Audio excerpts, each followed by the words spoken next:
Second thing that we see at the same time, there is a largely left secular university discourse of secularism with its essential skepticism towards the domain of the religion, the public use of religion, and towards the religious question.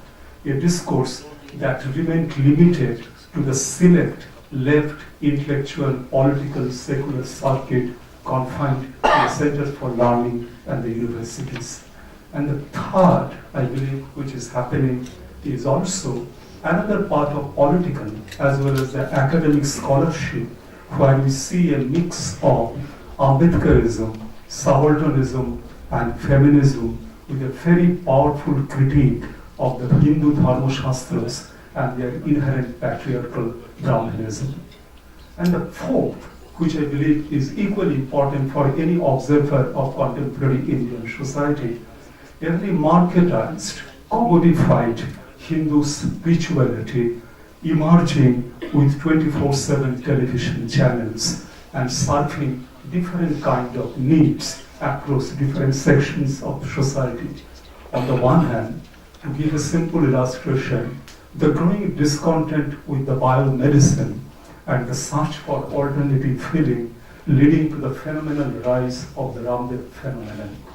Or second, for instance, when we see the urban, English-speaking, professional, affluent middle class, corporatized middle class, in search of de-stressing their living and in terms of retreat for the specialized workshops and the meditation camps, leading to the phenomenal rise of Ravi Shankar and Sadhguru phenomenon.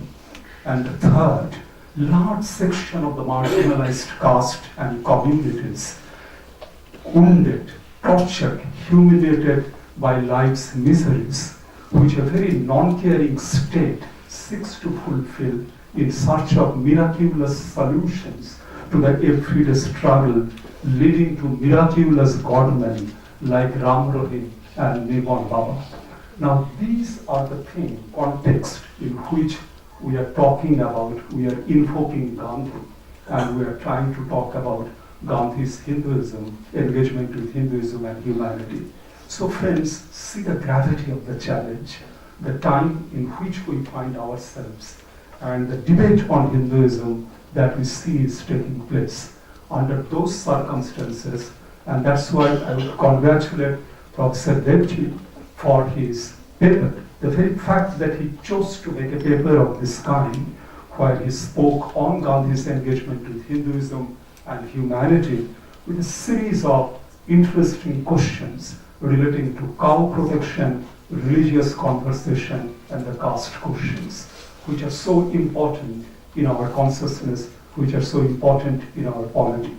But as I've said, that when we begin to talk about Gandhi's engagement with Hinduism, all of these three issues that Professor Devji talked about are absolutely important.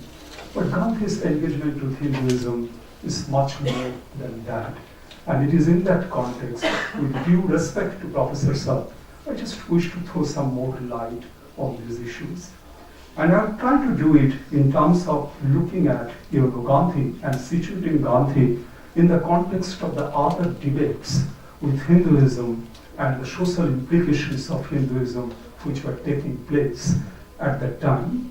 One, to begin with, when we look at a man like Swami Vivekananda, who many of his biographers would try to describe him as a radical saint with saffron, using at times a socialist vocabulary, invoking practical Vedanta and bringing out an element of social activism in Hinduism, and thereby interrogated Max Weber's absolutely Orientalist reading of Eastern religions as otherworldly, and trying to bring about an intense element of social practice and activism through the doctrine of practical Vedanta, and with this message of creating a new Hindu race with muscles of iron, nerves of steel, and gigantic will, and creating a new nation, healing the wounded ego of a colonized nation. And as a result, Vivekananda's tremendous appeal at that time among freedom fighters and also at that time the militant nationalist at that time. But when you see Gandhi in the context of Vivekananda, then we begin to see a qualitative difference, which I want all of you to think of. Here we see that unlike Gandhi, Vivekananda's somewhat nationalist, masculinist Hinduism, engagement with Hinduism, with practical Vedanta, Gandhi's engagement with Hinduism was much more feminine.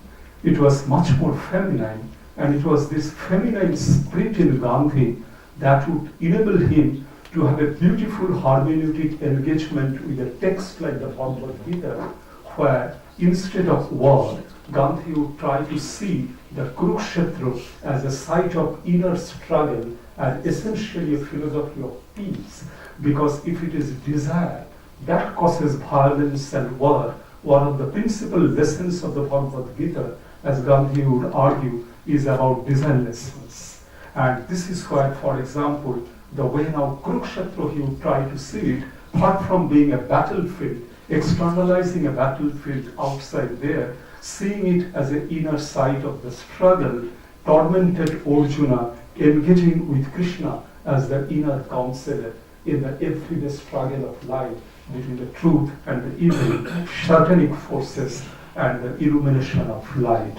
And it is here I often feel that Gandhi was more like Tagore's Anandamoyi in Tagore's classical novel Gora, where with that feminine motherly spirit invoking the qualities like perseverance, the patience, the big embrace, endurance, and the art of dying, feminized the discourses of Hinduism. That, to my mind, was one of the major contributions of Gandhi in terms of his engagement with Hinduism and its equation with nationalism. The second, I believe, which is equally important to see engage with Gandhi, is that when Sri Aurobindo came after his education in England, came to India after his brief experience in Baroda, came to Bengal, engaged himself with the freedom struggle, and then the Alipur conspiracy case, and he was in jail, and the famous Uttarpara speech that he delivered after he was released from the jail. And there we could see now a shift from where Aurobindo shifting, taking a turn from the political to the spiritual, from the political domain to the spiritual. In Uttarpara's speech, and I'm sure some of you must have read that speech, where, as Aurobindo would say, now in these four walls of the prison, I see only Krishna, I see only Vasudeva, and when I am in despair, Vasudeva comes and whispers into my ears that your path is different, you have a different mission to follow, and you have to engage with the domain of the spiritual. And the famous Uttarpara speech, and Aurobindo take a turn from a very active political realm to the spiritual realm, and eventually his Pondicherry days. And we have a gift of a text like The Life Defined, where Aurobindo was now talking about an evolutionary consciousness that would lead humankind to ascend and integrate from the physical to the vital, to the mental, to the psychic, and the spiritual stage of being. But what is interesting is that, unlike Aurobindo's, Gandhi's turn was qualitatively different. Instead of skipping the political domain and entering the spiritual, Gandhi now is arguing the domain of politics is my field of sadhana. The domain of politics is the field of my religiosity. And that's why in the introductory note to my experiments with truth, he would say it so vividly that it is those who believe that politics and religion cannot work together.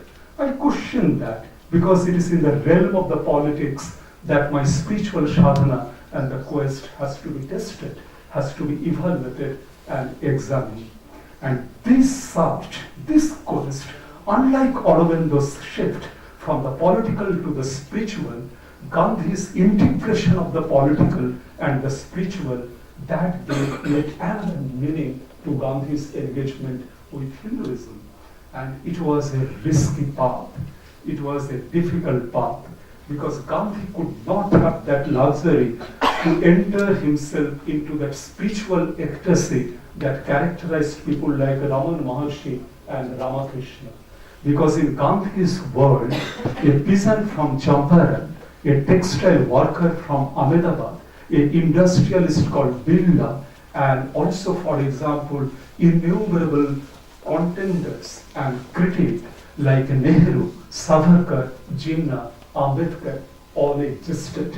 So it was a complex engagement that Gandhi chose to adopt for himself, and possibly the day when, after Gokhale's advice, when he came from South Africa and when he was moving around the country and came to Rishikesh and took a bath, as he said, like a pious Hindu, I took bath in the Ganges river.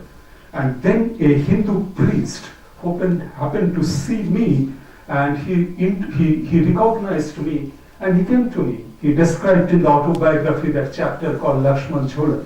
He said that this priest came to me, and then the priest said, "Are you Mohandas Karamchand Gandhi? I have heard a great deal about you. You did wonders in South Africa, but I am absolutely disillusioned and shattered because you do not wear the sacred thread. Gujarati Baniyas used to wear the sacred thread." Now see the reply that Gandhi gave. That was his engagement with both the political and the spiritual. He said, "I won't wear the sacred thread. Why should I wear the sacred thread? I won't wear the sacred thread not because I hate Hinduism, not because I dislike my engagement with the spirituality. The very fact that I am spiritual, the very fact that I engage myself with Hinduism, that is precisely the reason why I refuse to wear the sacred thread, because it has lost its meaning in a context of untouchability, in a context of so much violence, and that's why I refuse to wear the sacred thread." It's a qualitatively different discourse from a standardized left-centric university secular discourse. And this is where, for example, you begin to see, which Nirmal Kumar Bose described it so vividly in my days with Gandhi, Gandhi's heroic days at the Noakhali, which even the Marxist professor like Shumit Sarkar would argue that finally Mahatma has arrived. At the Noakhali, Mahatma has arrived, his finest moment in the darkest hours in the subcontinent. And it was a turbulent path, walking through that turbulent path, but as Nirmal Kumar Bose would argue, it was such a difficult time. Gandhi was severely testing himself about his own potency, about his own non-violence, capacity to spread ahimsa, and he's interrogating himself, but at the same time, at moments, trying to become like a calm yogi, walking through a highly conflict-ridden, turbulent part of politics. That, I think, was one of the major, significant, unique contribution of Gandhi's reading of religion, Gandhi's engagement with the religious question. And fourth, on the one hand, a person like Dr. B.R. Ambedkar, with his books like The Annihilation of Caste and The Philosophy of Hinduism, and what Mr. Gandhi and Congress had done to the untouchables, came with a hammer and evoked and engaged with a very sharp critique of Dharma Shastras and patriarchal Hinduism, Brahmanical Hinduism, and where Ambedkar would see, for example, in the philosophy of Hinduism, when he would look at Manusmriti and the Manu's typification of a Brahmin, and he would see that I see almost like very demonic, violent Nietzsche Superman in Manusmriti's Brahman, in an ideal Brahman. So a Brahman is like Nietzsche's demonic Superman driven by the will to power. So such powerful critique. And then, for example, Ambedkar's constant critique of Gandhi's, as he would love to say, ornamental, soft Hinduism. Under those circumstances, when this sharp critique was emerging, then we could see, for example, there was another engagement of Gandhi with Hinduism, where now, with the word that he was fond of saying, that is the science of Shotantra, I am perpetually experimenting. So these experimentations with Hinduism, and that experimentations continued right from the day when the young teenage Gandhi desired to go to England for higher studies, and his caste association gave him a summons and said that going to England for higher studies would go against your religion and caste, and Gandhi refused to obey by the caste association because in his autobiography, as he said, that it was my mother's blessing, and I assured my mother that I would not do anything in England that would cause any damage to you, any harm to you. And Gandhi said in that chapter that ultimately I acquired the courage to look at that all these patriarchs of the caste association eye to eye, and I refused to go by their verdict, and I went to England for higher studies. Imagine how difficult it is today. For example, when you see the Times of India matrimonial columns, you know that IIM graduate settled in United States, coming to India for 15 days, and wanted fair-skinned, convent-educated Brahmin girl for marriage. Now, and see the context in which, for example, the experimentation with which, for example, his refusal to wear the sacred thread and his engagement with refusal to go by the verdict of the caste association, to the days of Noakhali and to his perpetual experimentation, at times with the Bhagavad Gita's, with a mix of the Bhagavad Gita's Anashakti Yoga and Jesus climbing the mount and speaking of love and forgiveness in the Sermon on the Mount, and at times with the magic spell of that book, which he described in his autobiography, Ruskin's Unto This Last, and experimenting it in Tolstoy farm with a new kind of pedagogy, uniting the mental and the manual, and thereby attacking the very basis of Brahmanism, which is based on the purity-pollution dichotomy, and Gandhi's new engagement with the question of doubt and the pollution, and then questioning on which that entire Brahmanism is based on the duality of the purity and the pollution. In a way, it was like de-Brahmanizing and de-scripturalizing Hinduism. And Gandhi's engagement, constant engagement with the self, self-purification through austerity, fasting, brahmacharya, food, diet, engagement with alternative sexual practices. But what gave new meaning to that, it was somewhat different from otherwise a brilliant conversation on the self in Brihadaranyaka Upanishad, where Jatavalka was conversing with his wife Maitri, and he wanted to distribute the wealth, and Maitri asked him a question that, do I gain immortality if I get the wealth? And then Jatavalka replied with that philosophy of non-dualism and the Vedantic philosophy, Maitri, it is not for the sake of the wife is dear. It is not for the sake of the husband is dear. It is for the sake of the self, the ultimate light, the wife is dear and the husband is dear. It is that self that alone should be thought of, reflected on, meditated upon. But Gandhi's engagement with the self was qualitatively and somewhat different from Jacovalco's engagement with the self in the non-dualistic philosophy, because with more Vaishnavite influence and also the Bhagavad Gita's influence of the karma yoga and the action and realizing oneself in the profane world, and thereby questioning the profaneness of the profane, uniting it with the sacred, Gandhi's engagement was with that perpetual working on the body, food, diet, sexuality, and once again, not for the personal moksha and salvation, but transforming it into a weapon of resistance for collective emancipation. And that, I think, gave another twist to Gandhi's engagement with Hinduism. As I've said, that God doesn't want repetition. I am not a Gandhian, but only one thing with which I would aim, and I think that is where the cycle would become complete, where Professor ended and where I would end. How do you see, friends, death?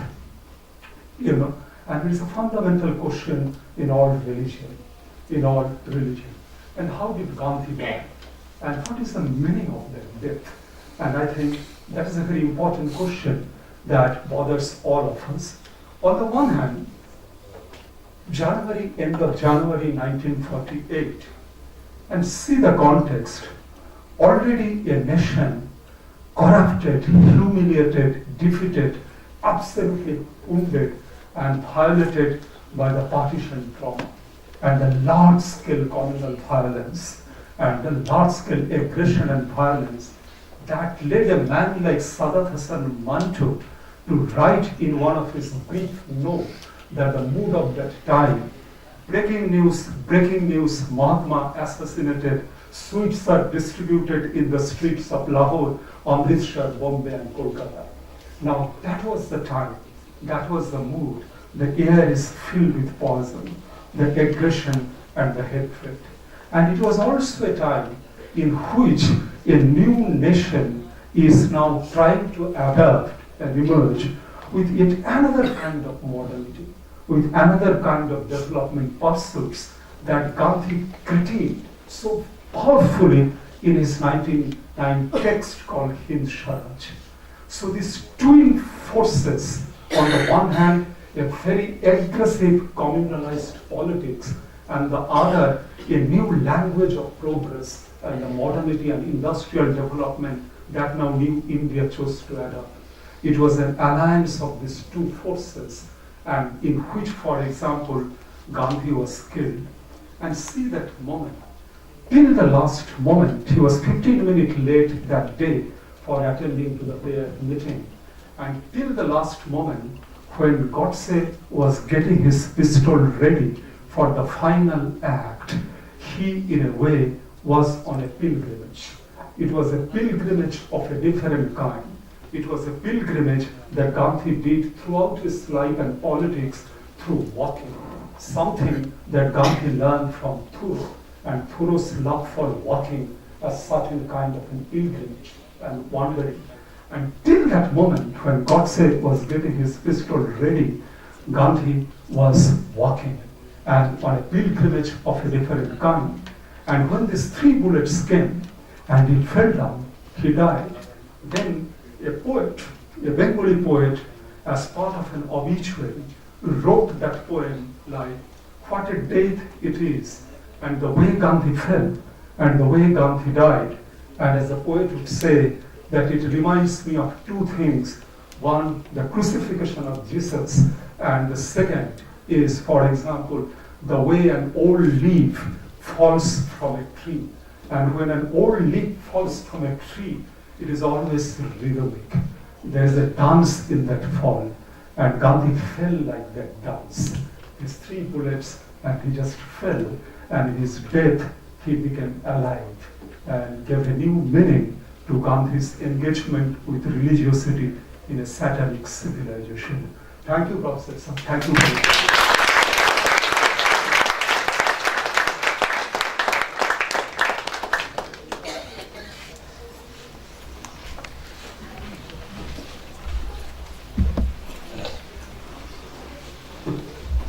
Thank you so much, Professor Devji and Professor Pathak. May I now request Mamita Madhu, my colleague in the PhD program in Sociology at South Asian University, to please deliver the vote of thanks.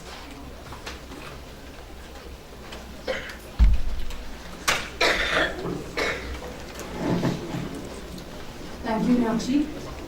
Good evening, everyone. I am Mamita Madhu from the Department of Sociology, South Asian University. First of all, I would like to thank the Faculty of Social Sciences, SAU, for giving me this opportunity to propose the vote of thanks today. As G.B. Stern once said, silent gratitude isn't much use to anyone, which is true. So here I am to express our sincere gratitude and indebtedness through words to all those who have contributed to make this event possible today.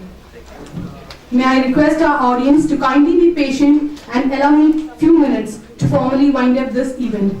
As a popular saying in Malayalam goes, if you can wait till the food is cooked, you can also wait till it's cooled down.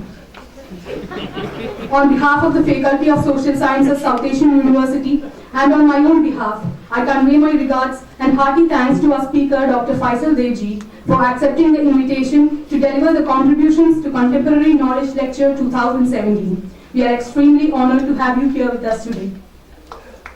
I would also like to extend our sincere gratitude to Professor Abhijit Pathak, who has taken some time out of his very busy schedule to be with us today and share the lecture. This event wouldn't have blossomed without the immense support from Dr. Kavita Sharma, President of South Asian University. The support extended by Mr. Wasim Ahmed, the Director of Finance at South Asian University, and his staff is sincerely acknowledged. Let me take this opportunity to extend our indebtedness and gratitude to Professor Shashanka Pereira, Vice President, South Asian University, and Dr. Ravi Kumar, Associate Dean, Faculty of Social Sciences, for providing overall guidance. They have been the strongest pillars of support in organizing this event today. Unfortunately, Dr. Ravi Kumar could not join us today, but he has managed to extend his symbolic support all the way from Greece through constant mails since yesterday. Our heartfelt thanks go to Dr. Devnath Pathak for coordinating the whole event, which also includes the CCK workshop that was held yesterday at South Asian University. He is full of energy and enthusiasm and has never failed to transmit a high dose of these to the other members of the organizing team as well. Our thanks also goes to Mr. Samson Josh, Ms. Renu Rawat, and Mr. Aman Kumar for providing administrative and logistical support on behalf of the Faculty of Social Sciences, Dr. Vineet Hildyal and the IT team at SAU for providing IT support. Also, we would like to thank the university's PRO, Mr. Prahlad, for his help. Let me also acknowledge the contributions of Ms. Anoli Pereira in designing the poster, Mr. Kope Shiva, who provided the cover image from his Gandhi series for the published version of today's lecture, and Mr. Rakesh Malhotra for all our printing requirements. Cheers and hats off to the CCK team, consisting of the student volunteers of Department of Sociology, South Asian University, Ratan Kumar Roy, Mamita Mathu, Pooja Kalita, Rajeshri Chaudhary, Manu Sakshi, Anish Nayak, Kizam Chodang, Rashmi Rai, Inakshi, Kumut Bansali, Riyad Arif, and Upasana Sharma for their earnest efforts and hard work in bringing this event to fruition. The team has been working with Congruence for the past few months, which is reflected in the fine execution of this event. For us, it was nothing less than organizing a big fat Indian wedding with serious intellectual content. I would also like to thank our audience for sparing your valuable time for us. Last but not the least, on behalf of the Faculty of Social Sciences, South Asian University, we would like to thank IIC for collaborating with us in hosting various events here, and particularly the contribution to Contemporary Knowledge Lecture Series since the past few years, and we hope that they continue to support us in the future as well. On behalf of the organizers of this event, Faculty of Social Sciences, South Asian University, Society and Culture in South Asia, and IIC, I would like to invite you to pick up a copy of today's lecture on your way out. With this, we come to the close of CCK Lecture 2017. Hoping to meet you all at the CCK Lecture 2018, and thanking you all once again. Good night.